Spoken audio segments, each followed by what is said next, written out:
Hello मेरे प्यारे बच्चों, बिहार बोर्ड सारे बच्चों का स्वागत है अपने चैनल अकाउंट्स वाला पे और ऋषिकेश सर के साथ, है ना। आप जो है सब्जेक्टिव क्वेश्चन का एक वीडियो जो है हम आपको दिए थे और उसमें आपका बहुत सारा कमेंट आया कि सर और लाइए और लाइए और लाइए। तो आपके बातों को मद्देनजर रखते हुए हम जो है फिर से आपके साथ नए वीडियो को लेके आए हैं और इतना कमेंट आया कि मजबूरन हमको आना पड़ा फिर से। और हम चाहते ही थे कि सर जल्दी लाइए जल्दी लाइए, तो ये सेकंड जो सेट है वो लेके आए हैं आपके पास और उसका जो है हम लोग आज एक एक करके सारे क्वेश्चन को यहाँ पे पढ़ेंगे। और याद रखिएगा क्वेश्चन जो है आपको बोले हैं कि क्वेश्चन जो पढ़ाया जाएगा इसी में से क्वेश्चन आपके एग्जाम में आएगा, ठीक है। तो चलिए हम लोग एक एक करके, आपके कमेंट ने हमें इमोशनल कर दिया और हम आ गए आपके साथ, ठीक है। चलिए, बहुत प्यार मिला आपका और ऐसे ही प्यार देते रहिए। चलिए, फर्स्ट क्वेश्चन क्या बोल रहा है कि इकोनॉमिक एक्टिविटी क्या है। आप जानते हैं ना, आपको इकोनॉमिक एक्टिविटी अगर ये क्वेश्चन पूछ लिया जाए आपसे एग्जाम में कि इकोनॉमिक एक्टिविटी का मतलब बताइए, तो इकोनॉमिक एक्टिविटी का मतलब ये होता है कि इन जनरल कि इकोनॉमिक एक्टिविटी कि पैसा कमाने के लिए जो एक्टिविटी किया जाए उसको हम लोग कहते हैं इकोनॉमिक एक्टिविटी, है ना। कि जो कहता है दो एक्टिविटी विच आर मेड या विच उस टाइप का एक्टिविटी जिसको हम लोग कर रहे हैं और उसको करने के पीछे मोटिव हमारा जो है वो प्रॉफिट अर्न करने का है, पैसा कमाने का है, तो उसको एक्टिविटी को हम लोग इकोनॉमिक एक्टिविटी है। लेकिन इकोनॉमिक्स में थोड़ा सा डिफरेंस इससे मीनिंग होता है। कहता है कि इकोनॉमिक एक्टिविटी जो है उस एक्टिविटी को कहते हैं जहां पे हर एक इंडिविजुअल या कलेक्शन ऑफ पीपल, क्या लिखेगा आप, economic activity are those activity in which any individual, कहता है एनी इंडिविजुअल और कलेक्शन ऑफ पीपल, और कहता है कि कोई एक लोग या कलेक्शन ऑफ पीपल, कहता है कि सारा लोग, है ना, ग्रुप में कलेक्शन ऑफ पीपल। तो ये इंडिविजुअल या कलेक्शन ऑफ पीपल क्या करे, कहता है कि ये सारे लोग अपने वांट्स को सेटिस्फाई करने की कोशिश करता है अपने लिमिटेड रिसोर्सेज से। तो आगे लिखेंगे आप, कह रहा इकोनॉमिक एक्टिविटी दो activity in which any individual और collection of people try to satisfy their wants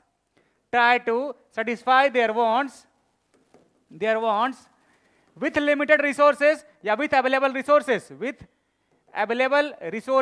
तो इसको हम लोग कहते हैं कि जब कोई इंडिविजुअल या कलेक्शन ऑफ पीपल अपने लिमिटेड रिसोर्सेज के सहारे अपने अनलिमिटेड वांट्स को सेटिस्फाई करने की कोशिश करता है, तो इसको हम लोग कहते हैं वो इकोनॉमिक एक्टिविटी कर रहा है। और इसका आपको हम इकोनॉमिक एक्टिविटी बताए थे कितने टाइप का, 4 टाइप का। कौन कौन सा आप जानते हैं ना। पहला कहता है इकोनॉमिक एक्टिविटी जो है वो 4 टाइप का, पहला जिसमें क्या कहते हैं, जिसको हम कहते हैं प्रोडक्शन, क्या बोलते हैं, प्रोडक्शन। दूसरे को बोलते हैं कंजम्पशन, ये प्रोडक्शन है, ये ऐसे लिखते हैं प्रोडक्शन, आप जानते हैं। दूसरा है कंजम्पशन। तीसरा इसको बोलते हैं इन्वेस्टमेंट, क्या बोलते हैं, इन्वेस्टमेंट। और चौथे को बोलते हैं एक्सचेंज।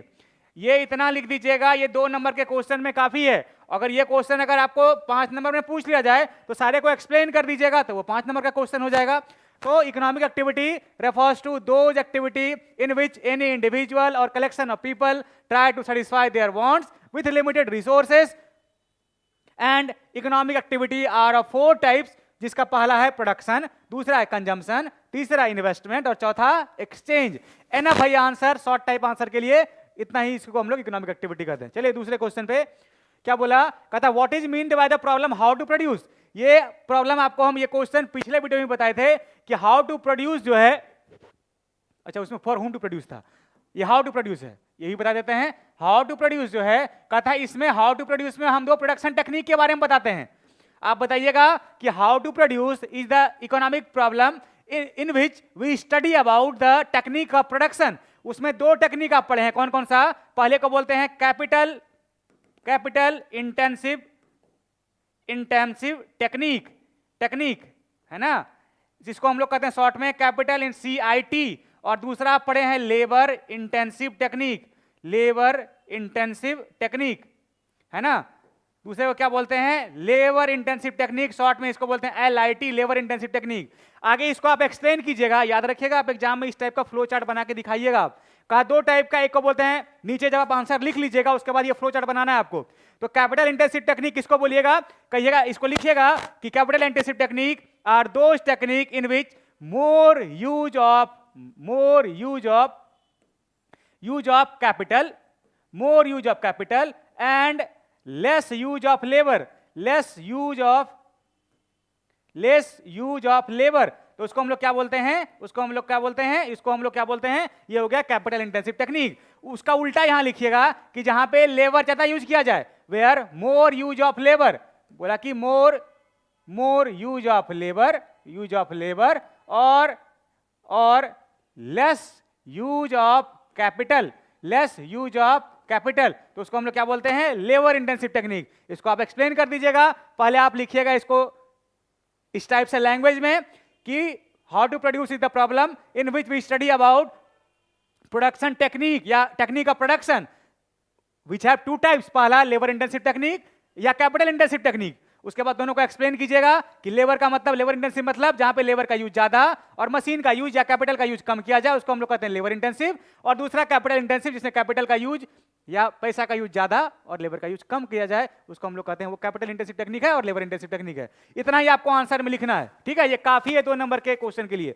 चलिए नेक्स्ट क्वेश्चन पे बोला गया कि mention 2 features of mixed economy, है ना। आपको मिक्स्ड इकोनॉमी आप जानते हैं, कहता है मिक्स्ड इकोनॉमी, आप लिखिएगा लैंग्वेज में कि mixed economy are the economy जहां पे where existence of capitalist plus socialist. कह रहा है कि मिक्स्ड इकोनॉमी हम लोग, आप ऐसे पहले लैंग्वेज में लिखिएगा, it is the mixture of या मिक्सचर है किस चीज का, कैपिटलिस्ट इकोनॉमी का और प्लस सोशलिस्ट इकोनॉमी का, है ना। आगे लिखिएगा कि there is existence of capitalist means private sector as well as socialist means government sector, है ना। उसके बाद आप इसका फीचर्स लिखिएगा कि capitalist have motive of profit maximisation, and इसका मोटिव क्या होता है, प्रॉफिट मैक्सिमाइजेशन। इसका मोटिव क्या होता है, प्रॉफिट मैक्सिमाइजेशन। और सोशलिस्ट इकोनॉमी का मोटिव क्या होता है, वेलफेयर या सोशल वेलफेयर का। तो इस प्रकार का फीचर जहां पाया जाए उस प्रकार के इकोनॉमी को हम लोग कहते हैं मिक्स्ड इकोनॉमी। आगे 2-3 पॉइंट और लिख सकते हैं आप, बोला कैपिटलिस्ट इकोनॉमी में जो है, कैपिटलिस्ट इकोनॉमी वो प्रॉफिट मोटिव के लिए काम करेगी, सोशलिस्ट इकोनॉमी सोशल वेलफेयर के लिए काम करेगी। कहता है यहां पे दोनों का डोमिनेंस होता है, लेकिन यहां पे अप्रूवल जो होता है वो ऑलवेज गवर्नमेंट अथॉरिटी या उसी को बोलते हैं सेंट्रल प्लानिंग अथॉरिटी का होता है। तो जहां पे दोनों ऑब्जेक्टिव पाया जाए, जहां पे दोनों का मिक्सचर हो, उस इकोनॉमी को हम लोग क्या, कौन सा इकोनॉमी कहेंगे, मिक्स्ड इकोनॉमी, ठीक है। मिक्स का मतलब दोनों का मिक्स, तो इसको हम लोग बोलते हैं मिक्स्ड। इतना ही लिखना है, 2 नंबर में काफी है। उसके बाद फ्लो चार्ट बना के दिखा दीजिएगा मिक्स्ड इस प्रकार से, मिक्स्ड इकोनॉमी और मिक्स में दोनों बता दीजिएगा कि यहाँ पे कैपिटलिस्ट और यहाँ पे सोशलिस्ट, और दोनों को जोड़ दिए तो ये हो गया मिक्स्ड, ठीक है। ये सब फ्लो चार्ट आपको बना के दिखाना है एग्जाम में। चलिए नेक्स्ट क्वेश्चन पे कह रहा है state the different types of elasticity of demand. आप जानते हैं ना, कह रहा है कि different type of elasticity of demand. आप पहले लिखिएगा इलास्टिसिटी ऑफ डिमांड होता क्या है, आप बताइएगा कि elasticity of demand refers to the demand which is made by या विच, आप फॉर्मूला क्या पढ़ते हैं इसका, कहता है इलास्टिसिटी ऑफ डिमांड जो है हम लोग उस डिमांड को कहते हैं जो कि हमारे जितना सारा फैक्टर डिमांड पर डिपेंड करता है उस सारे में चेंज होने के वजह से जो हमारे डिमांड में चेंज आ जाए उसी का मेजरमेंट करते हैं, उसी को बोलते हैं इलास्टिसिटी ऑफ डिमांड। तो आप क्या बताइएगा, elasticity of demand is refers to change in demand. आप बताइएगा elasticity of demand refers to change in demand due to factor on which demand depend. कह रहा है ये सारा फैक्टर जिसमें डिमांड डिपेंड करता है, इसको हम लोग क्या बोलते हैं, इलास्टिसिटी ऑफ डिमांड। अब आगे बोला कि इसका टाइप बताइए। इसका टाइप हम आपको 2, 3, 4 बताए हुए हैं। पहला लिखिएगा प्राइस इलास्टिसिटी ऑफ डिमांड, क्या लिखिएगा, प्राइस इलास्टिसिटी। दूसरा लिखिएगा इनकम इलास्टिसिटी। तीसरा लिखिएगा क्रॉस इलास्टिसिटी। तो बता दीजिएगा एक लाइन में इसको। कहता है कि price elasticity means the elasticity उस टाइप का, या प्राइस इलास्टिसिटी रेफर्स टू दो डिमांड या change in demand which changes due to change in price, उसको हम लोग कहते हैं प्राइस इलास्टिसिटी। दूसरा बताइएगा कि income elasticity refers to change in demand due to change in income, उसको हम लोग इनकम इलास्टिसिटी। और तीसरा बताइएगा cross elasticity refers to change in demand due to change in price of related goods, that is substitute goods and complementary goods. तो इसी को हम लोग ये टाइप बता दीजिएगा। होता तो और है ये, इसका होता है आगे आर्क इलास्टिसिटी होता है 5वां, पॉइंट इलास्टिसिटी। ये 2 नंबर का क्वेश्चन है, तो ये 3 पॉइंट आपके लिए एनफ होगा। इसको डिफाइंड करके इसको एक एक लाइन में आंसर दे देना है, बस हो गया आंसर आपका। ठीक है, पॉइंट वाइज आपको आंसर देना है, और आगे आप अगर ज्यादा आपके पास टाइम है तो फ्लो चार्ट बना के दिखा देना है कि हमारा इलास्टिसिटी जो है, इलास्टिसिटी इसको 3 टाइप में बांट दिया हम। कौन कौन सा? पहला बता दिए प्राइस, दूसरा बता दिए इनकम, और तीसरा बता दिए क्रॉस, है ना। तो इसी को हम लोग क्या बोलते हैं? ये हमारा इलास्टिसिटी ऑफ डिमांड का टाइप है। चलिए नेक्स्ट क्वेश्चन पे क्या बोला, what do you mean by income elasticity. देखिए अभी ना बताया हमको, आप इनकम इलास्टिसिटी को बताइएगा कि इनकम इलास्टिसिटी, बताइएगा कि income elasticity refers to change in demand due to change in income. क्या बताइएगा? Income elasticity refers to change in demand किस चीज से? Due to change in consumer income. कर रहा है कंज्यूमर का इनकम चेंज करे, उसके चेंज करने से हमारे डिमांड में जो चेंज आए उसको हम लोग कहते हैं इनकम इलास्टिसिटी। आगे आप इनकम इलास्टिसिटी का फॉर्मूला लिख दीजिएगा। हम लोग कहते हैं यहाँ पे इनकम वाई को वाई से कहते हैं ना, इनकम आप पूरा लिख दीजिएगा यहाँ, इनकम इलास्टिसिटी इक्वल टू लिखिएगा percentage change in demand divided by percentage change in income. तो इसको हम लोग क्या बोल देते हैं? ये इनकम इलास्टिसिटी है। तो इनकम इलास्टिसिटी का फॉर्मूला बता दीजिएगा, इसी को हम लोग कहते हैं इनकम इलास्टिसिटी। ठीक है, चलिए नेक्स्ट क्वेश्चन पे कहता है what mention any 2 factors that affect price elasticity of demand. आपको हम बताए थे कि प्राइस इलास्टिसिटी ऑफ डिमांड का जो है वो 3-4 टाइप बताए थे आपको, जो कि प्राइस इलास्टिसिटी ऑफ डिमांड का को अफेक्ट करता है। आपको 2 पूछा है, 2 बता दीजिएगा आप बताइएगा, पहले बता दीजिएगा प्राइस इलास्टिसिटी ऑफ डिमांड होता क्या है। तो आप बताइएगा price elasticity of demand refers to change in demand due to change in price. इसी को हम लोग क्या बोलते हैं? Price elasticity of demand. इसका 2 टाइप, कौन कौन सा? पहला बताइएगा आप नेचर ऑफ द गुड्स। आप पढ़े हैं ना कि नेचर ऑफ द गुड्स, कह रहा है कि गुड्स जो है उसका नेचर कैसा है, तो उसके वजह से इलास्टिसिटी। कह रहा है कि नेचर अगर गुड्स का जो है वो अगर नेसेसिटी, तो इस केस में हमेशा डिमांड जो होता है वो इनइलास्टिक होता है। कोई कंज्यूमर यहाँ पे अपने डिमांड के साथ एडजस्टमेंट नहीं कर सकता है। तो आप बताइएगा nature of the goods, if the goods is कौन सा? कहता है कि ये गुड्स अगर नेसेसरी नेचर का है तो उस केस में द डिमांड इज इनइलास्टिक। और अगर गुड्स जो है वो कंफर्ट नेचर का है, इस केस में डिमांड जो होता है वो इलास्टिक होता है।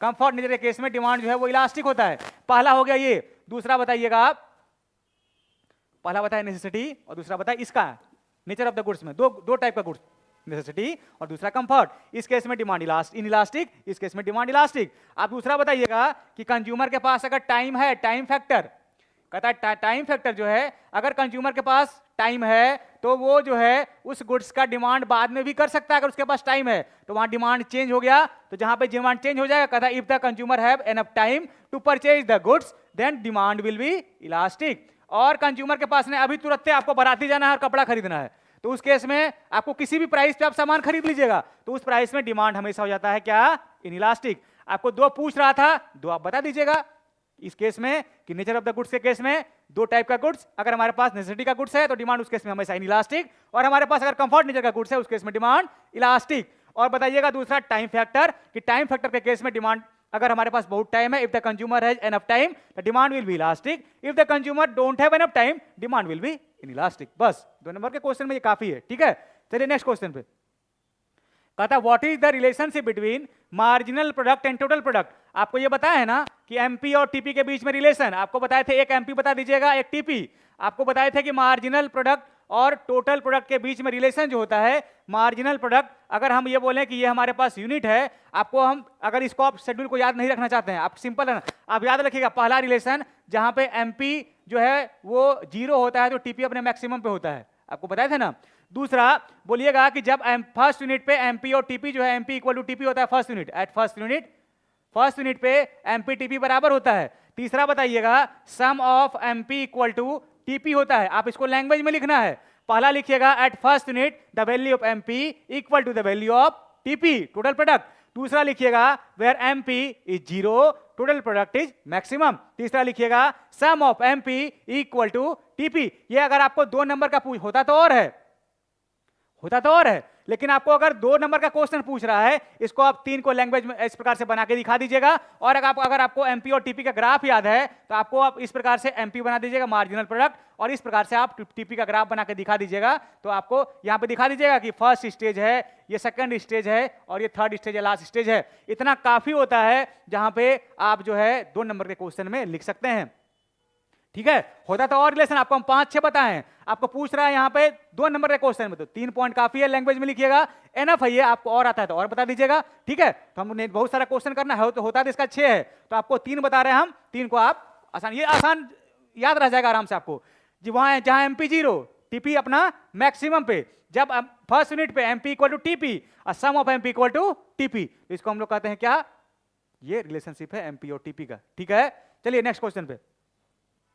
हो जाता और है कि जब एमपी जो है राइज करेगा, टीपी इंक्रीजिंग रेट से राइज करेगा। चलिए वो सब आप जानते हैं पहले से। चलिए कहता है state the factor which influence elasticity of supply. कह रहा है सारा फैक्टर्स बताइए जो कि हमारे इलास्टिसिटी ऑफ सप्लाई को इन्फ्लुएंस करता है। आपको हम बताया ना कौन कौन सा फैक्टर्स है, वो सेम टू सेम जो अभी इलास्टिसिटी ऑफ डिमांड में बताए थे। पहला बताया आपको फैक्टर्स कहता है कि प्रोड्यूसर या सप्लायर जो यूज कर रहा है इनपुट, कहता है नेचर ऑफ इनपुट यूज्ड। पहले आप बताइएगा इलास्टिसिटी ऑफ सप्लाई होता क्या है, तो बताइएगा elasticity of supply refers to change in supply due to change in price. Price elasticity के बारे में बताइएगा आप। ठीक है, उसके बाद बताइएगा नेचर ऑफ इनपुट यूज। कहता है कि अगर सप्लायर जो है वो नेचर, अगर वो इनपुट यूज कर रहा है उसको अगर इजीली अवेलेबल हो रहा है मार्केट में, कहता है input is easily available, if the input is easily available, input is easily available in the market, तो सप्लायर के सप्लाई करना मुश्किल नहीं होगा। तो इस केस में सप्लाई जो होता है वो इलास्टिक होता है। और अगर सब सामान जो है रॉ मटेरियल या इनपुट जो है नॉट इजीली अवेलेबल है, कर रहा है कि इजीली अवेलेबल नहीं है, इजीली अवेलेबल, तो उस केस में जो सप्लाई होता है वो इनइलास्टिक हो जाता है, इनइलास्टिक। ठीक है, इलास्टिक और इनइलास्टिक जब भी आपको इन्फ्लुएंस करने के बारे में पूछे इलास्टिसिटी के बारे में, तो यही सब बताइएगा। पहला बताया आपको नेचर ऑफ इनपुट यूज। दूसरा बताइएगा कि अगर सप्लायर के पास टाइम है, टाइम फैक्टर, कर रहा है सप्लायर के पास अगर टाइम है, वो अगर बाद में सामान को बेच सकता है, तो उस केस में सप्लाई जो होता है वो केस में हमेशा, उस केस में सप्लाई जो होता है वो इलास्टिक होता है, इलास्टिक। वो केस में सप्लाई अगर आपके पास उस टाइप का टाइम है कि आप बाद नहीं बेच सकते हैं, तो उसका सप्लाई हमेशा इलास्टिक। और अगर अब ये सामान बेचना है आपको, आप 2 दिन उसको होल्ड नहीं कर सकते हैं, 10 दिन तक होल्ड नहीं कर सकते हैं, तो उस केस में सप्लाई हमेशा हो जाता है इनइलास्टिक।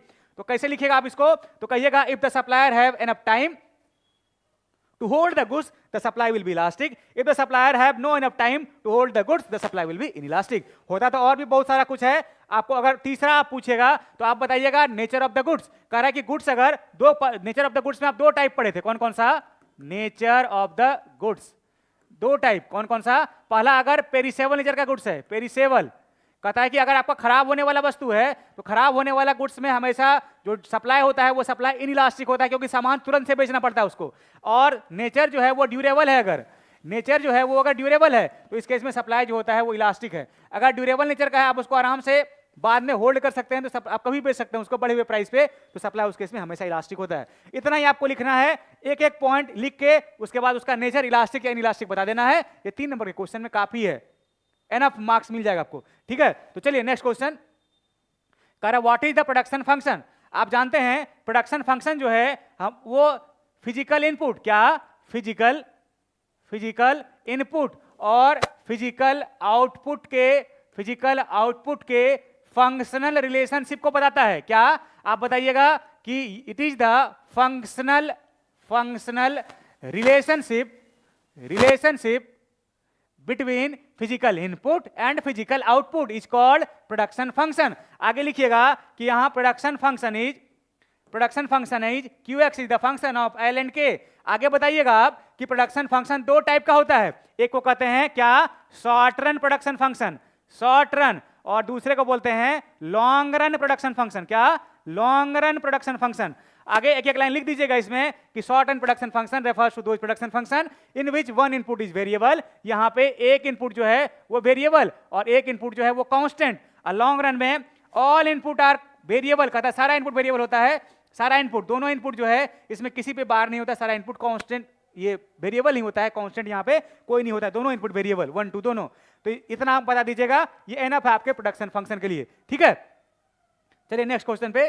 बोला कि mention the basic features of market.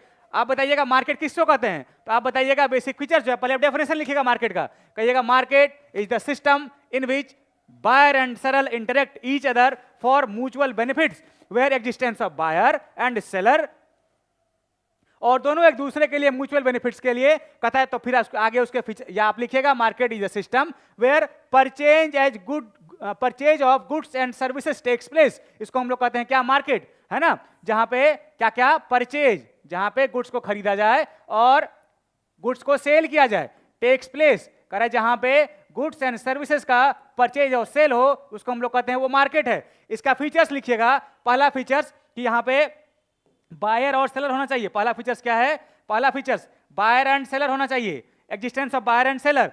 दूसरा लिखिएगा कि उसका स्पेसिफिक प्राइस होना चाहिए, क्या, स्पेसिफिक प्राइस होना चाहिए, है ना। और तीसरा लिखिएगा, तीसरा कहता है यहां पे गुड्स और सर्विसेज का तो बाय सेल होगा, लेकिन ये सर्टेन प्लेस से नहीं है, तो आप बताइएगा कि there is digital market also, it is not, कि यहां पे नॉट अ सर्टेन प्लेस, कह रहा है किसी भी निश्चित यहां कोई प्लेस से नहीं है यहां पे। तो ये सारे फीचर्स जहां पे पाया जाए इसको हम लोग कहते हैं कि ये मार्केट का फीचर्स है। इतना लिख दीजिएगा, इतना सारा जो है वो आपके लिए काफी है। चलिए नेक्स्ट क्वेश्चन पे, कहता है what are the two main features of monopoly. आपको मोनोपोली का फीचर्स बताए थे कि मोनोपोली जो है ये दो वर्ड से मिलकर बना है। आप पहले बताइएगा कि मोनोपोली जो है, monopoly it is consist of two words, पहला क्या, मोनो, और दूसरा क्या, पोली। तो मोनो का मतलब क्या होता है, सिंगल, मोनो का मतलब होता है सिंगल, और पोली का मतलब होता है सेलर, है ना। तो बताइएगा कि it is consist of, monopoly consist of two word, mono and poly, mono mean single and poly mean seller. अब इसका आगे बताइएगा कि इसका फीचर्स क्या क्या है। कहता है बताइएगा कि यहाँ पे फीचर्स ये है कि यहाँ पे सेलर जो होता है ओनली सिंगल सेलर, सेलर जो होता है वो single, and large number of buyer. दूसरा लिखिएगा आप, लार्ज नंबर ऑफ बायर, है ना। तीसरा रिस्ट्रिक्शन टू एंट्री, यहां पे इस मार्केट में घुसने का जो है रिस्ट्रिक्शन टू एंट्री, इस मार्केट में कोई भी नहीं घुस सकता है क्योंकि सेलर एक ही है, ठीक है। तीसरा लिखिएगा फीचर्स कि यहां पे इसका कोई सब्स्टिट्यूट नहीं होता है, नो क्लोज सब्स्टिट्यूट, कह रहा है यहां पे कोई सब्स्टिट्यूट नहीं होता है। चौथा फीचर्स आप लिखिएगा कि यहां पे इस मार्केट में जो है वो प्राइस मेकर खुद होता है, monopolist is a price maker. इतना सारा फीचर्स आप बता दीजिएगा, ये काफी है आपके एग्जाम में। तीन एक लाइन अगर एक्सप्लेन करना होगा तो वो भी कर दीजिएगा, तो 2 नंबर के आंसर के लिए ये काफी है। चलिए नेक्स्ट क्वेश्चन पे, 14 नंबर, कहता है डिफाइन मार्केट। फिर से रिपीटेड क्वेश्चन, आपका डेफिनेशन बताया ना, जहां पे बायर एंड सेलर हो उसको मार्केट कहते हैं, और उसका फीचर बता दीजिएगा।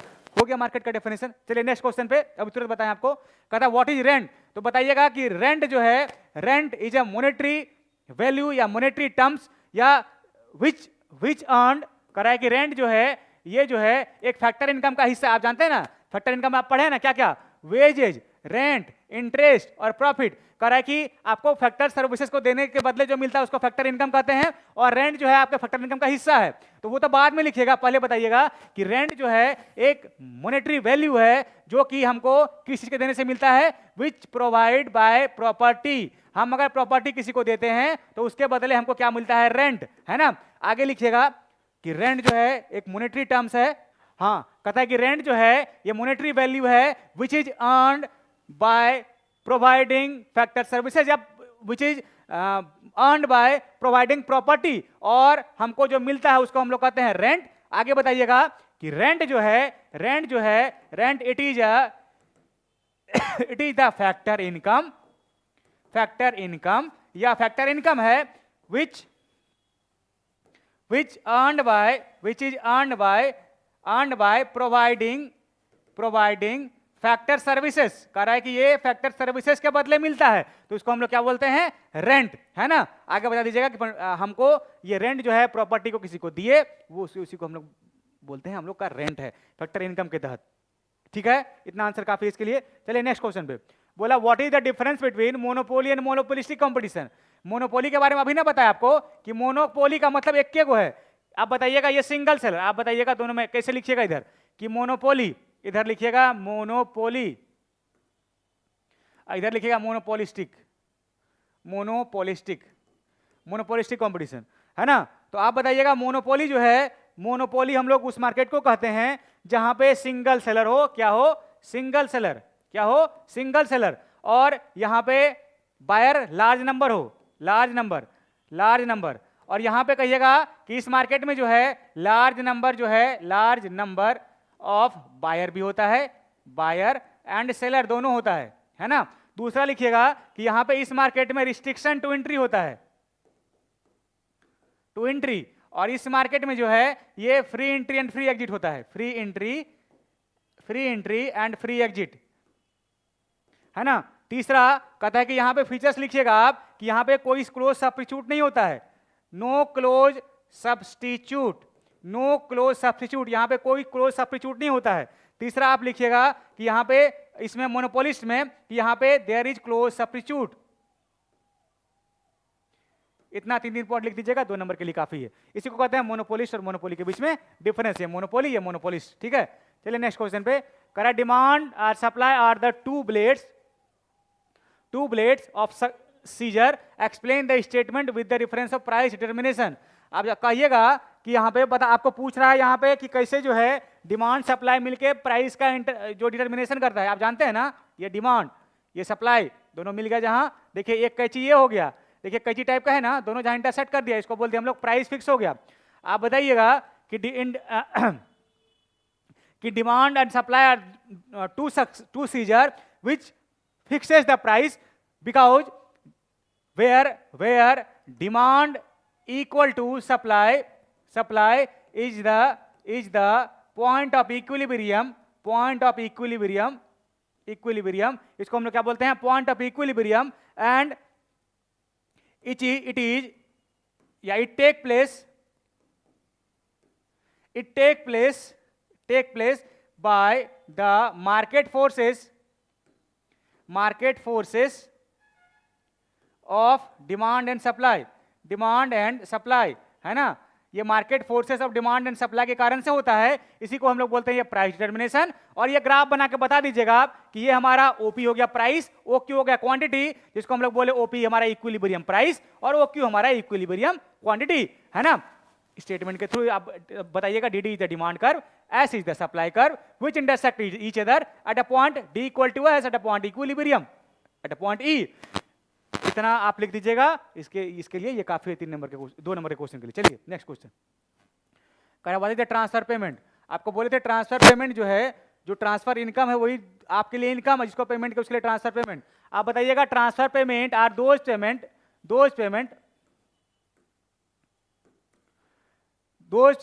विच इज यूनिलैटरल। क्या है ये, एक तरफा है, यूनिलैटरल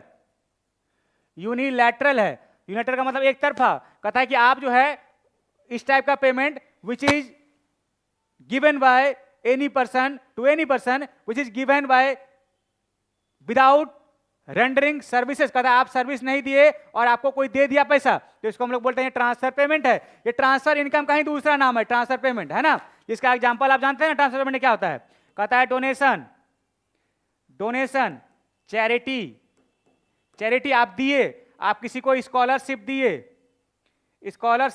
आप किसी को ये जो है आप किसी को ओल्ड एज पेंशन दिए, ओल्ड एज पेंशन, सब ये जो है एक तरफा पेमेंट है, ये सब ट्रांसफर पेमेंट का एग्जांपल है, ठीक है। इसको बता के आप बता दीजिएगा transfer payment is the unilateral payment, unilateral transfer which is made by any person to any person without rendering factor services is called transfer payment, है ना।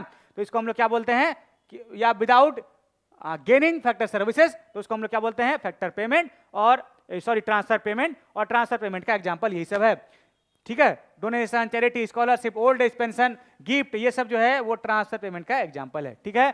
चलिए नेक्स्ट क्वेश्चन पे, what is the green GNP. याद रखिएगा ये green GNP है ना, ये सस्टेनेबल डेवलपमेंट के बारे में बता रहा है, सस्टेनेबल डेवलपमेंट। आपको आता है ये ग्रीन जीएनपी, ये सस्टेनेबल डेवलपमेंट के बारे में बता रहा है। कहता है हम अपने देश का जीएनपी का मतलब क्या जानते हैं ना आप, ग्रॉस नेशनल प्रोडक्ट। कहता है आपके देश का ग्रॉस नेशनल प्रोडक्ट जो है वो अगर बढ़ रहा है, लेकिन हमारे देश का एनवायरमेंटल डिग्रेडेशन भी नहीं होना चाहिए, तो आप बताइएगा green GNP is the tools to measure the national wealth. कहता है ग्रीन जीएनपी, आप लिखिएगा कि ग्रीन जीएनपी जो है ये टूल है, टूल्स टू मेजर क्या, नेशनल वेल्थ या national income, national wealth with environmental degradation, करा है कि आप जो है करा इन्वायरमेंटल विदाउट, आप बोलिएगा विदाउट, सॉरी विदाउट, करा है कि इसके बिना होना चाहिए, आप इन्वायरमेंटल डिग्रेडेशन आपको नहीं करना है ना, उसके बिना इन्वायरमेंटल डिग्रेडेशन नहीं करना है आपको। और इस ये टूल्स जो इसको मेजर करता है उसी को बोलते हैं हम लोग ग्रीन जीएनपी। और हम लोग ग्रीन जीएनपी निकालने के लिए जो हमारा जीएनपी है उसमें से हम तब ना पता चलेगा हमारा ग्रोथ तो हुआ, लेकिन हमारे देश में पॉल्यूशन बहुत हो गया, हमारे देश में फ्यूचर जनरेशन के लिए बहुत कुछ नहीं बचा, हमारे पास नेचुरल रिसोर्स का जो है नेचुरल रिसोर्स जो है वो पहले के मुकाबले धीरे धीरे कम होता जा रहा है। तो उसको इस प्रकार से यूज करना है कि आगे भी फ्यूचर जनरेशन के लिए बना रहे, तो उसी को हम लोग बोलते हैं वो ग्रीन जीएनपी है। ठीक है, इतना लिख दीजिएगा, आपके एग्जाम के लिए ये काफी है। आगे सस्टेनेबल डेवलपमेंट आप जानते हैं, बहुत होशियार हैं आप, तो इसको एक्सप्लेन कर देना, उसी को बोलते हैं ग्रीन जीएनपी। ठीक है, चलिए नेक्स्ट क्वेश्चन कहता है कि give the definition of national income. आप जानते हैं ना कि नेशनल इनकम का 2 डेफिनेशन दिया गया था, कौन कौन सा? एक दिया गया था प्रोडक्शन पॉइंट ऑफ व्यू से और दूसरा दिया गया था इनकम पॉइंट ऑफ व्यू से। तो आप लिखिएगा प्रोडक्शन पॉइंट ऑफ व्यू से, आपको ये पॉइंट ऑफ व्यू नहीं लिखना है, आपको सिर्फ दोनों का बेसिस पे डेफिनेशन लिख देना, हम आपको बता दे रहे हैं। तो इसका लिखिएगा क्या कि national income refers to money value of all the final money value of all the final goods and services, final goods and services produced by the resident during a period of 1 year, इसको हम लोग क्या बोलते हैं? National income, है ना। Resident के द्वारा हमारे इकोनॉमी में जितना भी सारा मनी वैल्यू प्रोड्यूस किया गया, फाइनल गुड्स एंड सर्विसेज को क्या बोलते हैं? National income. ठीक है, दूसरा जो दिया गया वो इनकम पॉइंट ऑफ व्यू से, आप जानते हैं ना sum of all the factor income, factor income आपको दोनों लिख के आना, sum of all the factor income, और फैक्टर इनकम को आगे एक्सप्लेन करना। फैक्टर इनकम का मतलब वेजेज, रेंट, इंटरेस्ट, प्रॉफिट, इस प्रकार से जो इनकम अर्न किया जाए इसको हम लोग कहते हैं नेशनल इनकम। ठीक है, आगे आप फैक्टर इनकम को भी एक्सप्लेन कीजिएगा। Factor income refers to those income which is earned by providing factor services. इसको आपको, ये काफी है आपके एग्जाम में 2 मार्क्स के लिए। ठीक है, चलिए नेक्स्ट क्वेश्चन पे। कहता है explain the static and dynamic functions of money. आप जानते हैं स्टैटिक फंक्शन का मतलब हमारी इकोनॉमी में कॉमर्शियल बैंक के द्वारा जो मनी का फ्लो, या हमारी इकोनॉमी में कॉमर्शियल बैंक का जो फंक्शन इसके तहत कॉमर्शियल बैंक काम करती है उसको हम लोग कहते हैं स्टैटिक फंक्शन। आप लिखिएगा static function are made by the commercial bank and the functions of commercial bank are as follows. इसका 4 फंक्शन लिखिएगा।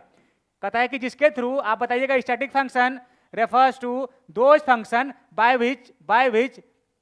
विच इकोनॉमी ऑपरेट, हमारी इकोनॉमी जिसके तहत ऑपरेट करती है इसको हम लोग क्या बोलते हैं? Static function. इसका फंक्शन लिखिएगा कॉमर्शियल बैंक। क्या क्या फंक्शन? कॉमर्शियल बैंक का कहता है इसका फंक्शन जो है, जो आप मनी का फंक्शंस पढ़े हैं, क्या क्या मनी का फंक्शंस? पहला कहता है मनी जो है मीडियम ऑफ एक्सचेंज है ना। आगे कॉमर्शियल बैंक का फंक्शंस क्या है? पहला बताया कि ये एक्सेप्ट करता है डिपॉजिट, पब्लिक को लोन देता है, ये सब का फंक्शन जो है, या मनी के तहत हम लोग मीडियम ऑफ एक्सचेंज को एक्सेप्ट करते हैं। ये सारा फंक्शन जो है वो हम लोग स्टैटिक फंक्शन के थ्रू करते हैं। जितना मनी का जो है, मनी का फंक्शन प्राइमरी और सेकेंडरी दिया गया था, जानते हैं ना।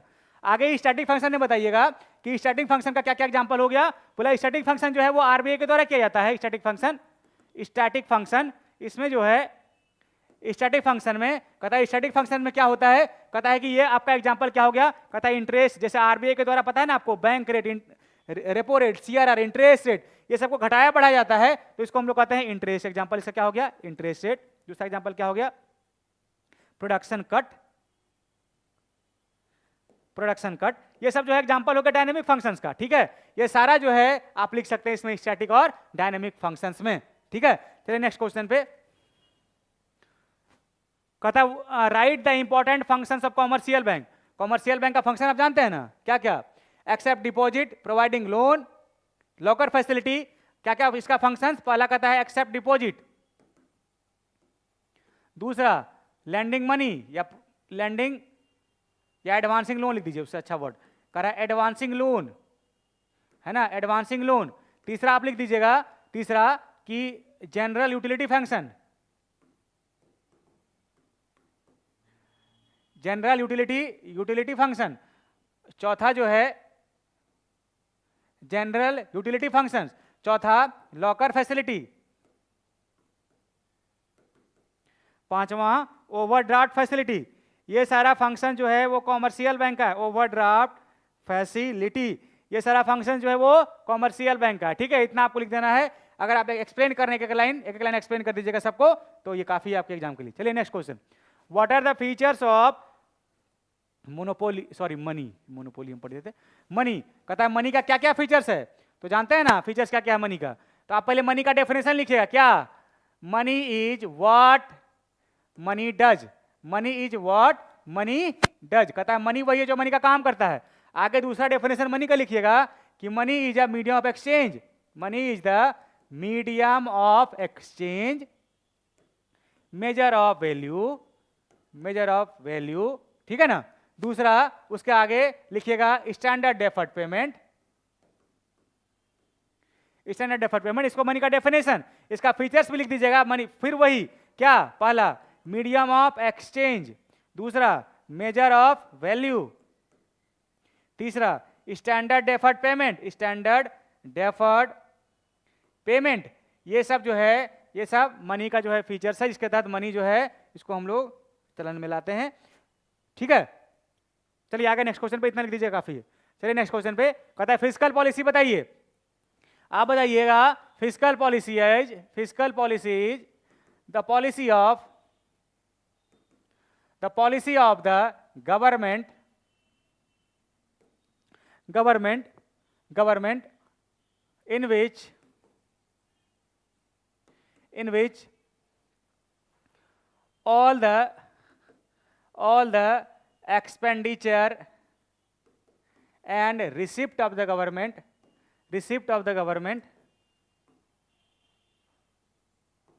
are made, इसको हम लोग क्या बोलते हैं, फिस्कल पॉलिसी। एंड बोलिएगा कि इसको हम लोग, इसी को fiscal policy, it is also known as, आप बताइएगा इसको बजटरी पॉलिसी भी कहते हैं। फिस्कल पॉलिसी ये लिखे ना, ये expenditure and receipt are made during a period of 1 year लिख दीजिएगा, during a period of 1 year, 1 year, है ना, इसी को हम लोग कहते हैं फिस्कल पॉलिसी। इसका लिखिएगा it is also known as, also known as, known as budgetary policy, ठीक है, इसको हम लोग बजटरी पॉलिसी भी कहते हैं। अब लिखिएगा आगे तीसरा लिखिएगा कि objective of fiscal policy is maintain stability, maintain stability and growth, and growth, या लिखिएगा जीडीपी ग्रोथ, इसको हम लोग कहते हैं फिस्कल पॉलिसी, ठीक है। तो जितने इसी को हम लोग क्या बोलते हैं, फिस्कल पॉलिसी। 2 नंबर के क्वेश्चन में आपके लिए काफी है ये, ठीक है। चलिए नेक्स्ट क्वेश्चन पे होता तो और है कि लिखिएगा it is made by the government, इसका 2 कहता है कि टैक्स के थ्रू ये कंट्रोल किया जाता है, और दूसरा एक्सपेंडिचर के थ्रू, कंपोनेंट बता दीजिएगा, टैक्स और दूसरा एक्सपेंडिचर, ठीक है। चलिए नेक्स्ट क्वेश्चन पे कहता है write the name of main features of monetary policy. तो आप पहले बताइएगा मॉनेटरी पॉलिसी होता क्या है। याद रखिएगा बिहार बोर्ड में थोड़ा सा बढ़ा चढ़ा के लिखा जाता है। Monetary policy refers to the policy of the RBI, कह रहा है कि मॉनेटरी पॉलिसी जो है issued by RBI with the objective of, twin objective of क्या क्या, economic stability, economic stability, stability and growth, and GDP growth या economic growth, है ना। जिसके तहत आप बताइएगा कि ये जो है मॉनेटरी पॉलिसी 1 साल में किया जाता है, जिसके तहत गवर्नमेंट का ऑब्जेक्टिव क्या होता है, और इसका 2 इंस्ट्रूमेंट बताइएगा कौन कौन सा, कहिएगा मॉनेटरी पॉलिसी जो है, मॉनेटरी पॉलिसी में कौन कौन सा, पहला बताइएगा कौन, पहला कौन सा बताइएगा, इसमें क्वांटिटेटिव इंस्ट्रूमेंट और दूसरा क्वालिटेटिव इंस्ट्रूमेंट, जिसका आप जानते हैं ना क्या क्या होता है ये, CRR, SLR, repo rate, reverse repo rate, reverse repo rate, ठीक है, बैंक रेट और ओपन मार्केट ऑपरेशन, ये सब जानते हैं ना आप। इसमें 3 बताइएगा कि moral suasion, credit rationing, moral suasion, credit rationing और मार्जिन रिक्वायरमेंट, मार्जिन रिक्वायरमेंट, ठीक है। आप सब जो हम बोल रहे हैं उसको सुनिएगा, उसको नोट कीजिएगा अपने कॉपी में, ये हम ऐसे रफ में लिखते रहे, राइटिंग में आपको अच्छे से लिखना है, ठीक है। आप बता दीजिएगा, इसी को हम लोग कहते हैं मॉनेटरी पॉलिसी के तहत गवर्नमेंट जो है इन्फ्लेशन डिफ्लेशन को कंट्रोल करती है। आप बताइएगा कि monetary policy of the government to increase the money supply और decrease the money supply of the, sorry government ने RBI, money supply decrease the money supply of the RBI with the objective of क्या, economic growth and economic stability, और दोनों को बता देना है, ये क्वालिटेटिव और क्वांटिटेटिव को, ठीक है। चलिए नेक्स्ट क्वेश्चन पे कहता है व्हाट इज इन्वेस्टमेंट मल्टीप्लायर। आप बताइएगा कि इन्वेस्टमेंट मल्टीप्लायर लिखिएगा, investment multiplier refers to ratio of change in income due to change in investment. हमारे इकोनॉमी में इन्वेस्टमेंट के चेंज होने से जो बताता हो, जो हमारा इनकम चेंज होता हो, उसी को इन्वेस्टमेंट मल्टीप्लायर कहते हैं। आप बताइएगा, इट इज डिनोटेड बाय के। आगे बताइएगा, investment multiplier K equal to change in income divided by change in investment. इसी को हम लोग कहते हैं investment multiplier. It have direct relationship between, हम लोग का कहता है मल्टीप्लायर जो है, इसका रिलेशन क्या, खैर इसके बारे में पूछा नहीं आपको, ठीक है। तो इतना लिख दीजिएगा आप कि रेशियो बताता है चेंज इन इनकम और चेंज इन इन्वेस्टमेंट के बारे में। इसी को हम लोग क्या बोलते हैं, इन्वेस्टमेंट मल्टीप्लायर। और आगे ये फॉर्मूले को बता दीजिएगा। आगे यहां पे लिखिएगा चेंज इन इनकम और divided by change in investment, ठीक है। इतना लिख दीजिए, काफी। चलिए नेक्स्ट क्वेश्चन पे, distinguish between direct tax and indirect tax. इसका एग्जांपल आप बताइएगा, डायरेक्ट टैक्स जिसका बर्डन, डायरेक्ट टैक्स जो है, कहता direct tax those type of tax are paid by the same person which liability of the person, कहता है जो जिसका लायबिलिटी हो, to whom the liable to पे टैक्स, कहता है वो सारा टैक्स को हम लोग डायरेक्ट टैक्स कहेंगे जिसका लायबिलिटी हो, जिसका जो है वो लायबिलिटी हो, सेम पर्सन के द्वारा payment, same person has to be paid, same person has to be paid. तो उसको हम लोग क्या बोलते हैं, वो डायरेक्ट टैक्स। इसका एग्जांपल क्या हो गया, income tax, wealth tax, property tax है ना, हो गया गिफ्ट टैक्स, ये सब जो है ये सब डायरेक्ट टैक्स का एग्जांपल है। और इनडायरेक्ट टैक्स बताइएगा, इनडायरेक्ट टैक्स कहता है कि indirect tax refers to those types of tax which burden can be shift to another person, और इसका बर्डन हम लोग दूसरे पे शिफ्ट नहीं कर सकते हैं। तो कहता है कि इसका बर्डन, कहता है जिसका लायबिलिटी है वो पेमेंट नहीं करेगा, उसका बर्डन दूसरे पे शिफ्ट कर देगा, है ना। Burden to be shifted to the another person, है ना, whom liable to pay tax is not paid by the same person, उसको हम लोग बोलते हैं इनडायरेक्ट टैक्स। इसका एग्जांपल क्या हो जाएगा, क्या क्या कहता है कि एक्साइज ड्यूटी, क्या क्या एक्साइज ड्यूटी, दूसरा कस्टम ड्यूटी, तीसरा कहता है कि वैट, सर्विस टैक्स, जीएसटी, ये सब जो है एग्जाम्पल जो है ये किसका है, इनडायरेक्ट टैक्स का। आप सबको मिला के जीएसटी कर दिया गया है, इसमें से कुछ छोड़ के, ठीक है। उसको हम लोग क्या बोलते हैं, ये इनडायरेक्ट टैक्स का एग्जाम्पल है। चलिए नेक्स्ट क्वेश्चन पे, कहता है distinguish between revenue expenditure and capital expenditure. Revenue expenditure और कैपिटल एक्सपेंडिचर को बताइए। आपको जब बजट पढ़ा रहे थे हम तो बताए थे रेवेन्यू एक्सपेंडिचर जो है उस टाइप का खर्च जिसपे गवर्नमेंट का जो है एसेट्स लायबिलिटी इंपैक्ट ना होता हो। कहता है कि खर्च किया है गवर्नमेंट, तो खर्च किया है तो खर्च करने के लिए जरूरी नहीं कि गवर्नमेंट का खर्च करने से कोई एसेट्स बढ़ेगा। तो आप लिखिएगा इस प्रकार से कि revenue expenditure refers to those expenditure of the government, those expenditure of the government in which करा कि इससे कहता खर्चा तो किया, नाइदर इंक्रीज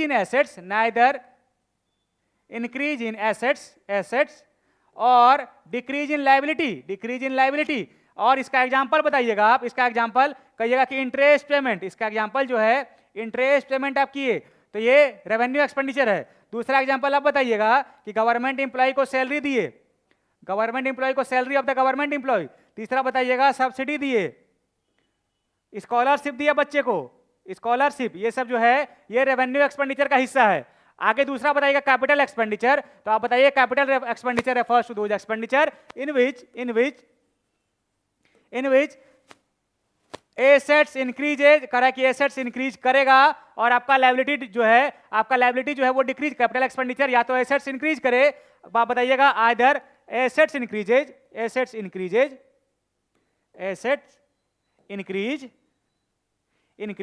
और लायबिलिटी डिक्रीज। आप कर्ज चुका दिए, लायबिलिटी डिक्रीज, है ना।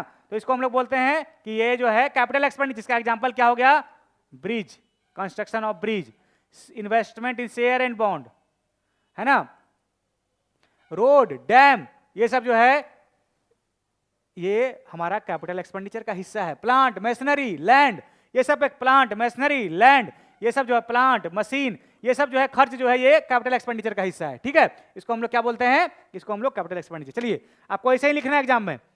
आगे फ्लो चार्ट बना के भी दिखा देना आपको, आप जानते हैं ना, आपको बताया है हम सिलेबस में जब पढ़ा रहे थे।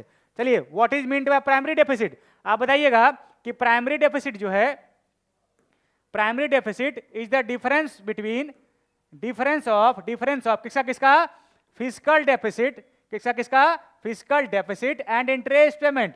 आप बताइएगा फिजिकल डेफिसिट और इंटरेस्ट पेमेंट के बीच का जो डिफरेंस है उसी को हम लोग क्या बोलते हैं, प्राइमरी डेफिसिट। आगे फॉर्मूला लिख दीजिएगा, primary deficit equal to physical deficit minus interest payment. Interest payment इसको हम लोग क्या बोलते हैं, प्राइमरी डेफिसिट। ये पूछ रहा है आपको प्राइमरी डेफिसिट, इसको बता दीजिएगा। इसे बहुत इंपॉर्टेंट क्वेश्चन है, आपको सबको जो है ये याद करके समझ के पढ़ के रट के जाना है एग्जाम में, ठीक है। चलिए नेक्स्ट क्वेश्चन, क्या बोला, what is balance of payment. आप जानते हैं ना बैलेंस ऑफ पेमेंट क्या होता है, आपको हम बताया ना बैलेंस ऑफ पेमेंट बना के, 3 अकाउंट। आप पहले बताइएगा बैलेंस ऑफ पेमेंट जो है ये सिस्टमेटिक रिकॉर्ड है, आप बोलिएगा it is a systematic record. आप बताइएगा it is a systematic record of all the economic transaction, of all the money transaction या मॉनेटरी ट्रांजेक्शन, मॉनेटरी ट्रांजेक्शन और इकोनॉमिक ट्रांजेक्शन, इसी को बोलते हैं economic transaction of the country, of the domestic country with the rest of the world, है ना, rest of the world, है ना। कह रहा है कि हमारे डोमेस्टिक कंट्री और बाकी सारे देशों के बीच में जितना सारा हमारा ट्रांजैक्शंस किया गया, उस सारा ट्रांजैक्शन को जहां रिकॉर्ड किया जाए, इसको हम लोग कहते हैं बैलेंस ऑफ पेमेंट का अकाउंट, है ना। अब इसका बैलेंस ऑफ पेमेंट बना दीजिएगा, इसका कंपोनेंट बताइएगा। पहला कंपोनेंट बताइएगा, इसका कंपोनेंट होता है करंट अकाउंट। दूसरा कंपोनेंट बताइएगा, इसका कंपोनेंट होता है कैपिटल अकाउंट। और तीसरा कंपोनेंट बताइएगा, इसका होता है ऑफिशियल रिजर्व अकाउंट, है ना। इसका कंपोनेंट ऑफिशियल रिजर्व अकाउंट, इसका 3 component, current account, capital account, official reserve account. अगर आप तीनों को थोड़ा एक्सप्लेन करना चाहते हैं तो बता दीजिएगा कि इस आइटम में कहता करंट अकाउंट है, उस टाइप का ट्रांजैक्शन रिकॉर्ड करेंगे जहां पे हमारे इकोनॉमी का एसेट्स लायबिलिटी इंपैक्ट नहीं होता है, उसको करंट अकाउंट में रिकॉर्ड करते हैं। कैपिटल अकाउंट में उस ट्रांजैक्शन को रिकॉर्ड करते हैं जहां से एसेट लायबिलिटी इंपैक्ट होता है, और ऑफिशियल रिजर्व में सिर्फ एडजस्टमेंट करते हैं, तो इसी को हम लोग बोलते हैं करंट अकाउंट का। ये 3 कंपोनेंट बैलेंस ऑफ पेमेंट का। पहले आप ये बताइएगा कि balance of payment is the systematic record of all the economic transactions between domestic country and rest of the world, उसको हम लोग क्या बोलते हैं, बैलेंस ऑफ पेमेंट। इसका 3 component, current account, capital account और तीसरा ऑफिशियल रिजर्व अकाउंट, ठीक है। चलिए नेक्स्ट क्वेश्चन पे, कहता है explain 4 sources each of demand and supply of foreign exchange. इसका सोर्सेस जो है, कहता है आप डिमांड फॉरेन एक्सचेंज का क्यों कीजिएगा और सप्लाई का क्या सोर्स होगा। तो पहला इसका सोर्स है, कहता है कि अगर आप डिमांड कीजिएगा तो आप अगर एक्सपोर्ट कर रहे हैं, कह रहा है एक्सपोर्ट कर रहे हैं, किस चीज का, एक्सपोर्ट ऑफ गुड्स। दूसरा कीजिएगा, कह रहा है एक्सपोर्ट जो है आपको सर्विसेज का करना, सॉरी एक सेकंड, डिमांड और सप्लाई पूछ रहा है, तो डिमांड और सप्लाई में कह रहा है कि आप जो है डिमांड क्यों कीजिएगा, उल्टा हम लिख देते, ये इंपोर्ट। कह रहा है कि डिमांड जो है अगर हम आपको सामान बाहर से मंगाना हो, इंपोर्ट ऑफ गुड्स। दूसरा इंपोर्ट ऑफ सर्विसेज, तो आपको अगर सामान बाहर से खरीदना है, सर्विस को इंपोर्ट करना है, तो हमको पेमेंट आपको फॉरेन एक्सचेंज में करना पड़ेगा। तीसरा कहता है अगर आपको डायरेक्ट परचेज करना हो, डायरेक्ट परचेज, है ना। चौथा बोला कि अगर आपको इन्वेस्टमेंट करना हो in rest of the world, investment in rest of the world, तो इसको हम लोग कहते हैं ये डिमांड जो है फॉरेन एक्सचेंज के डिमांड का सोर्स है। सप्लाई का क्या होगा, इसका उल्टा सब कर दीजिए, आप इंपोर्ट कर रहे हैं तो दूसरा कर दीजिए आप एक्सपोर्ट ऑफ गुड्स। दूसरा एक्सपोर्ट ऑफ सर्विसेज। तीसरा आप बताइएगा कि हम लोग डायरेक्ट परचेज, यहां पे डायरेक्ट परचेज फ्रॉम अब्रॉड जो कर रहे हैं, डायरेक्ट परचेज जो है अगर हम कर रहे हैं तो आप बोलिएगा कि हम लोग डायरेक्ट सेल ऑफ गुड्स करते हैं, तो हम लोग उसको कहते हैं कि हम लोग जो है वो सप्लाई ऑफ फॉरेन एक्सचेंज का सोर्स है। तीसरा बोलेगा investment in rest of the world, आप बताइएगा इन्वेस्टमेंट फ्रॉम अब्रॉड, हमारे पास इन्वेस्टमेंट बाहर से आ गया तो ये सप्लाई ऑफ फॉरेन एक्सचेंज का सोर्स है, ठीक है। तो ये सब को हम लोग बोलते हैं डिमांड। आप सामान खरीदिएगा, इन्वेस्ट है तो होता तो और है, कहता है रेमिटांसेस, है ना। ये सब जो होता है, लेकिन आपको 4 ही पूछ रहा है, तो इंपोर्ट गुड्स करें तो आपको जरूरत पड़ेगा, सर्विसेज का इंपोर्ट करें आपको जरूरत पड़ेगा, तो डिमांड हम लोग करेंगे। कहता डायरेक्ट परचेज आपको करना हो तो आपको खरीदना हो, टूरिस्ट कोई आप घूमने जा रहे हैं बाहर तो भी होगा, इन्वेस्टमेंट करें आप रेस्ट ऑफ द वर्ल्ड में तो आपको डिमांड करना होगा, इसी कारण से आपको जरूरत पड़ता है। सप्लाई का इसका उल्टा, डिमांड का export of goods, export of services, direct sale, और क्या हो गया ये, हम लोग क्या करते हैं यहां पे, हम लोग अगर इन्वेस्टमेंट करते हैं in the rest of the world तो सप्लाई, ठीक है। फ्रॉम अब्रॉड, दूसरे देशों से आता है हमारा इन्वेस्टमेंट, ठीक है, इन्वेस्टमेंट फ्रॉम अब्रॉड हम लिखे हुए हैं, ठीक है, तो इसको हम लोग क्या बोलते हैं, सप्लाई ऑफ फॉरेन एक्सचेंज का सोर्स। चलिए नेक्स्ट क्वेश्चन पे, कहता है balance of payment is always equilibrium. Why? आप जानते हैं ना इसमें 3 अकाउंट बनता है, क्यों? उसका रीजन आप लिखिएगा, balance of payment is always equilibrium because सब adjustment is made by the RBI. अगर आप बनाए यहाँ बैलेंस ऑफ पेमेंट का अकाउंट, बैलेंस ऑफ पेमेंट का अकाउंट, ये होता है करंट अकाउंट, ये होता है कैपिटल अकाउंट, और ये होता है official reserve account, official reserve account. तो कहता है ना इसके पहले एक इमेजिनरी लाइन खींचा जाता है, और उस लाइन में कहता है कि जितना सारा इसमें ट्रांजैक्शन किया गया, अगर इसमें 1500 आया और ये 2000 आ गया, तो अगर घाटा होगा तो 500 आरबीआई के द्वारा फॉरेन एक्सचेंज यहाँ डाला जाएगा। तो बोलता है इसीलिए हम इसको मिलाते हैं और दोनों तरफ 2000 करते हैं। तो आप बताइएगा कि balance of payment is always equilibrium because of RBI, because RBI is the custodian of foreign exchange reserve and सब adjustment made by the RBI in the form of foreign exchange, है ना। तो यहाँ पे क्या आता है, एडजस्टमेंट, उसी को हम लोग बोलते हैं, इसीलिए बैलेंस ऑफ पेमेंट जो है वो इक्विलिब्रियम होता है, ठीक है। कितना लिख दीजिएगा, काफी आपके लिए। चलिए नेक्स्ट पे, चलिए ये शॉर्ट आंसर आपका खत्म हो गया, अब लॉन्ग पे चलते हैं, ठीक है। पहला क्वेश्चन कहता है discuss the different type of economic system. हमारा इकोनॉमिक सिस्टम 3 टाइप का है, पहला कैपिटलिस्ट, दूसरा सोशलिस्ट और तीसरा मिक्स्ड। आप तीनों को एक्सप्लेन कर देना है। आप बताइएगा in economic system there are 3 type of economic system in the world. पहला बताइएगा ये कैपिटलिस्ट, दूसरा सोशलिस्ट और तीसरा मिक्स्ड। तीनों को एक्सप्लेन कर देना है, ये बताए हुए आपको हम, ठीक है। बता दीजिएगा, फ्लोचार्ट बना दीजिएगा, ये होगा 5 नंबर का क्वेश्चन। चलिए सब जानते हैं आप। What do you understand by consumer equilibrium? आप बताइएगा कंज्यूमर इक्विलिब्रियम एक ऐसा सिचुएशन है, आप बताइए कंज्यूमर इक्विलिब्रियम ये सिचुएशन, ये एक ऐसा सिचुएशन है जहां पे कंज्यूमर जो है, consumer try to get maximum satisfaction from limited income and he never try to change the way of expenditure, change the way of expenditure। तो इसी को बोलते हैं कंज्यूमर इक्विलिब्रियम। इसका 2 टाइप, कौन कौन सा, 1 कमोडिटी और दूसरा 2 कमोडिटी। आप बताइएगा इसका इक्विलिब्रियम जहां पे MUX PX के बराबर हो ये, और दूसरा बताइएगा MUX by PX equal to MUY by PY। इसको हम लोग 2 कमोडिटी का केस, इसका एजम्पशन लिखने का है, ये बता के दोनों कंडीशन बता देना आपको, है ना। और बता दीजिएगा आपको एजम्पशंस, क्या एजम्पशंस, आप बताइएगा प्राइस को कांस्टेंट रखना है, मार्जिनल यूटिलिटी ऑफ मनी को कांस्टेंट रखना है, कंज्यूमर का इनकम कांस्टेंट रखना है। मार्जिनल यूटिलिटी हमेशा डिक्रीज करेगा, हमेशा जो है हम कंजम्पशन को बढ़ाएंगे, है ना। ये सब एजम्पशन जो है 3-4 आप लिख दीजिएगा, ये काफी आपके 5 नंबर के क्वेश्चन के लिए। और उसको आपको दोनों कम्युनिटी का अगर ग्राफ शेड्यूल बनाना चाहते हैं तो बना के दिखा दीजिएगा, ये काफी आंसर आपके लिए है, ठीक है। चलिए नेक्स्ट क्वेश्चन पे, दोनों बनाने मत लीजिएगा, दोनों का केस इक्विलिब्रियम करके, तो फिर टाइम लग जाएगा बहुत। Explain the law of diminishing return. आप जानते हैं ना लॉ ऑफ डिमिनिशिंग रिटर्न में आपको बताया था जहां से एमपी जो है वो डिक्रीज करना स्टार्ट कर दे, उसी को कहते हैं लॉ ऑफ डिमिनिशिंग रिटर्न, है ना। तो आप बताइएगा law of diminishing returns to the returns where return is falling, start to falling with the किसके साथ, कहता है 1 unit of fixed factor and all the unit of variable factor, कह रहा है वेरिएबल फैक्टर सबके साथ, और हमारे पास जो फिक्स फैक्टर है उसके साथ हम जो है प्रोडक्शन कर रहे थे, और हमारा एमपी उसके बावजूद हमारा एडिशनल प्रोडक्ट जो हमारा मार्जिनल प्रोडक्ट है हर बार घटता चला गया, तो उसी को हम लोग बोलते हैं कि हमारा मार्जिन। आपको बताए थे जैसे हम कि एमपी जो है ये इस प्रकार से बताए थे ना, आपको याद है अगर होगा आपको मार्जिनल प्रोडक्ट जो है हम बताए थे किस प्रकार से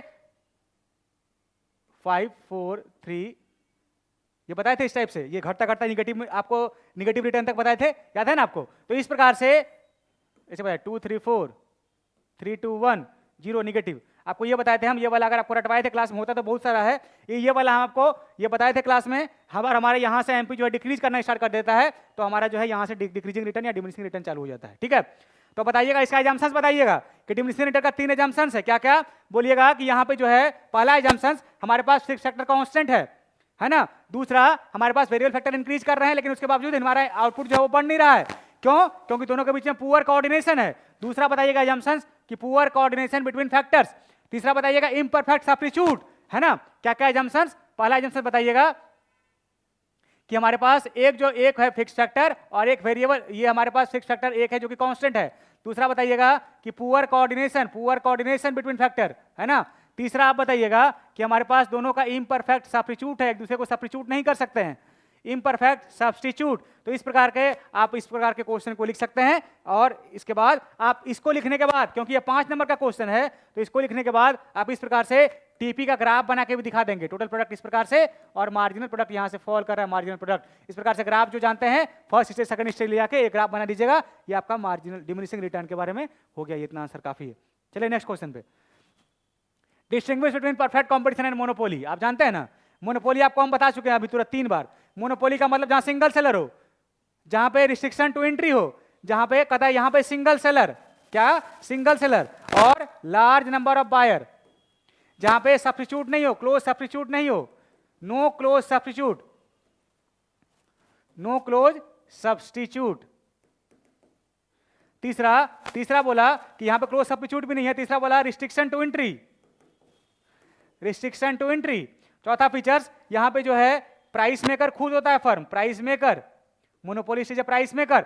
ये सारा 4 पॉइंट आप लिखिएगा और इधर लिखिएगा आप कि यहां पे लार्ज नंबर ऑफ बायर, दूसरा लार्ज नंबर ऑफ सेलर, तीसरा free to entry, freedom of entry and exit. चौथा लिखिएगा यहां पे सब्स्टिट्यूट होता है, क्लोज सब्स्टिट्यूट, यहां पे तो सिमिलर प्रोडक्ट होता है तो सब्स्टिट्यूट हो ही ना गया, करा यहां पे सिमिलर प्रोडक्ट, ठीक है। यहां पे कहता है यहां पे प्राइस जो है वो फिक्स है, प्राइस टेकर है फर्म, यहां पे फर्म क्या है, प्राइस टेकर। और भी बहुत सारा है, आप लिख सकते हैं कि फर्म यहां प्राइस टेकर है, यहां पे जो है प्राइस जो है खुद जो है फर्म के द्वारा यहां पे फिक्स नहीं किया जाता है, यहां पे प्राइस जो है खुद फर्म के द्वारा। इतना सारा पॉइंट आप लिख के बता दीजिएगा, ये दोनों को डिफरेंस में लिख के हो गया इसका डिफरेंस, ठीक है। चलिए नेक्स्ट क्वेश्चन पे, explain the 2 sector model of circular flow of income. आप जानते हैं ना सर्कुलर फ्लो क्या क्या होता है, हाउस होल्ड और प्रोड्यूसर। आप बताइएगा इसमें 2 फ्लो सर्कुलर फ्लो में कौन कौन सा, रियल फ्लो और दूसरा मनी फ्लो। तो आप बताइएगा circular flow of income, the flow of income between different sector is known as circular flow of income, है ना।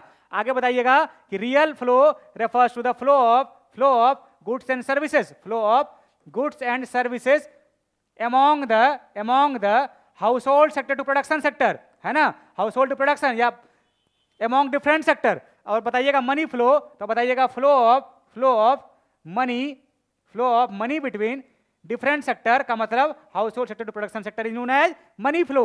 और उसके बाद ये वाला ग्राफ बना के दिखा दीजिएगा। आप जानते हैं ना कि ये फैक्टर सर्विसेज देता है in the form of wages, rent, sorry ये लैंड लेबर कैपिटल एंटरप्रेन्योरशिप, ये पेमेंट करता है in the form of wages, rent, interest, profit, ठीक है। उसके बदले फिर से ये कंजम्पशन एक्सपेंडिचर करता है, कंजम्पशन एक्सपेंडिचर, और फिर से ये पैसा कहां लगाता है, ये production of goods and service, production of goods and services. ये ग्राफ बना के आपको दिखा देना क्योंकि 5 नंबर का क्वेश्चन है, ठीक है। आप एक आंसर लिखना है, ये ग्राफ बना के दिखाना है, ठीक है। चलिए नेक्स्ट क्वेश्चन पे, discuss the development of functions of commercial bank. Commercial bank का फंक्शन आपको हम पिछले में बताए हुए हैं, क्या क्या। कमर्शियल बैंक का कहता है कि ये डिपॉजिट एक्सेप्ट करता है, एडवांस करता है loan, general facility, locker facility, utility functions, overdraft, ये सबको आप 2 लाइन में एक्सप्लेन कर देना। 5 पॉइंट 5 नंबर का क्वेश्चन, ठीक है। ये पिछले स्लाइड में आपको बताए हुए हैं। What is meant by investment multiplier, explain the relationship between multiplier and marginal propensity to consume. आप जानते हैं कि जैसे हमारा मल्टीप्लायर जो है वो क्या हुआ, मल्टीप्लायर जो है इसको हम लोग कैश डिनोट करते हैं। आप बताइएगा multiplier refers to the relationship between किससे किसके बीच में, change in income due to change in investment. It is the ratio of change in income due to change in investment. इसको हम लोग क्या बोलते हैं, इसको क्या बोलेंगे, हमारा मल्टीप्लायर है, इन्वेस्टमेंट मल्टीप्लायर। और इसको आप अगर 5 नंबर का क्वेश्चन है तो आप एमपीसी के थ्रू एक डाटा बना के आप शो कीजिएगा और बताइएगा ये मल्टीप्लायर है। आगे फॉर्मूला भी लिखना है आपको कि दोनों के बीच रिलेशन को बता, क्या बोल रहा है, व्हाट इज द रिलेशनशिप। तो आपको एक एग्जांपल लेना है, आपको न्यूमेरिकल्स वैल्यू से बताया है ना। आप बताइएगा यहाँ पे इन्वेस्टमेंट, पहला इन्वेस्टमेंट, जिसको हम लोग कहते हैं चेंज इन इन्वेस्टमेंट। उसके बाद बताइएगा चेंज इन इनकम, उसके बाद बताइए चेंज इन कंजम्पशन, उसके बाद बताइएगा चेंज इन सेविंग। सबको बता देना है। और इसको आप बताएं आपको, अगर ये हमारा इन्वेस्टमेंट 1000 का हुआ और तो इनकम भी 1000 का बढ़ेगा, इसमें से कंजम्पशन मान लेते हैं 50%, तो ये 0.5 अगर मान लें एमपीसी 0.5, तो ये 500, ये भी 500, ये फिर से अगले राउंड में जाके इनकम, इसका 50% 250, ये 250, फिर से ये आ गया 250, ये हो गया 125, ये हो गया 125। सबको हर बार यहीं से फॉर्मूला निकलता है मल्टीप्लायर का, change in y divide by change in i। Multiplier का एक और फॉर्मूला 1/1 माइनस एमपीसी, ये आप जानते हैं ना, ये दोनों जानते हैं आप। तो इसको लगा के आप ये बताइएगा k equal to change in y by change in i, और इसके थ्रू आप प्रूव कीजिएगा क्या कि मल्टीप्लायर हमारा कैसे हुआ कि 1 बाई 1 माइनस एमपीसी आप माने 0.5, तो ये मल्टीप्लायर जो है 1 माइनस 0.5, तो 1 बाई 0.5 इंटू 10, ये हो गया कितना 2 टाइम्स। तो आप बताइएगा 1000 जो है ये 2000 के बराबर हो जाएगा, और ये 1000 हो जाएगा, और ये 1000 हो जाएगा। ठीक है, ये न्यूमेरिकल एग्जांपल के थ्रू आपको बता देना है, और उसका दूसरा एग्जांपल लेके भी आपको पता, क्योंकि 5 नंबर का क्वेश्चन है, यहाँ 0.5 लिए हैं तो आप 0.2 लेकर बता दीजिएगा। ठीक है, इतना आपको कर देना है, ये 5 नंबर जो है मजबूर होकर 5 नंबर जो है एग्जामिनर को देना पड़ जाएगा। ठीक है, चलिए नेक्स्ट क्वेश्चन पे। Explain the importance of government budget. कहता है गवर्नमेंट बजट का इंपॉर्टेंस क्या है? कहता है गवर्नमेंट बजट का इंपॉर्टेंस ये है हमारी इकोनॉमी में कि उसके थ्रू हमारी इकोनॉमी में इंप्लॉयमेंट जनरेट होता है। क्या पहला लिखिएगा इंपॉर्टेंस, कह रहा है कि इंपॉर्टेंस उसके थ्रू हमारी इकोनॉमी में इंप्लॉयमेंट का जनरेशन होता है। दूसरा कहता है उसका इंपॉर्टेंस है हमारी इकोनॉमिक स्टेबिलिटी को बनाए रखना, हमारी इकोनॉमी को स्टेबिलिटी को बनाए रखना। तीसरा कहता है कि इसके थ्रू जो है हमारे इकोनॉमी में कहता है कि बैकवर्ड रीजन का जो हमारे पास रीजन ऑफ बैकवर्ड उसका ग्रोथ, या उसको वो लिख सकते हैं कि ग्रोथ ऑफ बैकवर्ड रीजन है ना। चौथा आप लिखिएगा कि इसके थ्रू हमारे पास इंपॉर्टेंस गवर्नमेंट बजट का ये है कि इसके थ्रू जो है अगर गवर्नमेंट खर्च नहीं करेगी तो हमारी इकोनॉमी में डिमांड कैसे क्रिएट होगा, है ना। तो चौथा पॉइंट आप क्या बताइएगा, कहता है कि ये आप एक पॉइंट पढ़े थे redistribution of income and wealth कि हमारे पास अमीरों पर ज़्यादा टैक्स लगाना और गरीबों के टैक्स कम करना, जिसके तहत हम गरीब अमीर के बीच के फासले को कम कर सकें। ये 4 पॉइंट, अगर आप 5वां पॉइंट भी लिख सकते हैं, इसको हम लोग कहते हैं एलोकेशन ऑफ रिसोर्सेज। जो आप बजट का आप जो ये पढ़े ना ऑब्जेक्टिव, यही पूछ रहा है एलोकेशन ऑफ रिसोर्सेज। ये सब जो है इसको आप एक लाइन में एक्सप्लेन कर देना है। तो पहला एक्सप्लेन क्या कीजिएगा आप, एम्प्लॉयमेंट जनरेशन कहिएगा, एम्प्लॉयमेंट जनरेशन इसका और है पॉइंट, कह रहा है कि ये जो है इसके थ्रू जो है गवर्नमेंट जो है हमारे इकोनॉमी में ये गवर्नमेंट क्या करती है, एक्सपेंडिचर को करती है। ठीक है, तो चलिए कहा कि पहला एम्प्लॉयमेंट जनरेशन कहिएगा government objective, it is the main important features of government budget. Employment generation एक लाइन में एक्सप्लेन कर दीजिएगा इसको। Economic stability is the motive of, आप इकोनॉमिक ग्रोथ भी लिख सकते हैं, और पॉइंट लिखिएगा 7 नंबर, तो कहिएगा इकोनॉमिक ग्रोथ। ये सारा पॉइंट को 2 लाइन में एक्सप्लेन कर देना है, हो गया आपका आंसर। ठीक है, इतना सारा पॉइंट, जितना सारा इसमें सेट 2 आपका करवा दिया हम, ये आगे जो है कोशिश करेंगे हम और सेट लेके आए। ठीक है, तो जितना सारा क्वेश्चन था इसमें हम सारे वो करा दिए। आप ऐसे ही वीडियो में कमेंट करते रहिए और लाइक करते रहिए, हम आपके साथ बने हैं। ठीक है, और लाइव में तो हम लोग का रात को 7:30 8 बजे से आपका लाइव सेशन चलता है, तो आज का सेशन जो है वो 8 बजे से स्टार्ट होने वाला है आपका लाइव में। ठीक है, तो आज देखते रहिए अपने वीडियो को और ऐसे ही प्यार देते रहिए। थैंक यू, हम लोग मिलते हैं नेक्स्ट वीडियो में। हैप्पी रीडिंग, बेस्ट विशेस, पढ़ते रहिए, मेहनत करते रहिए। Thank you.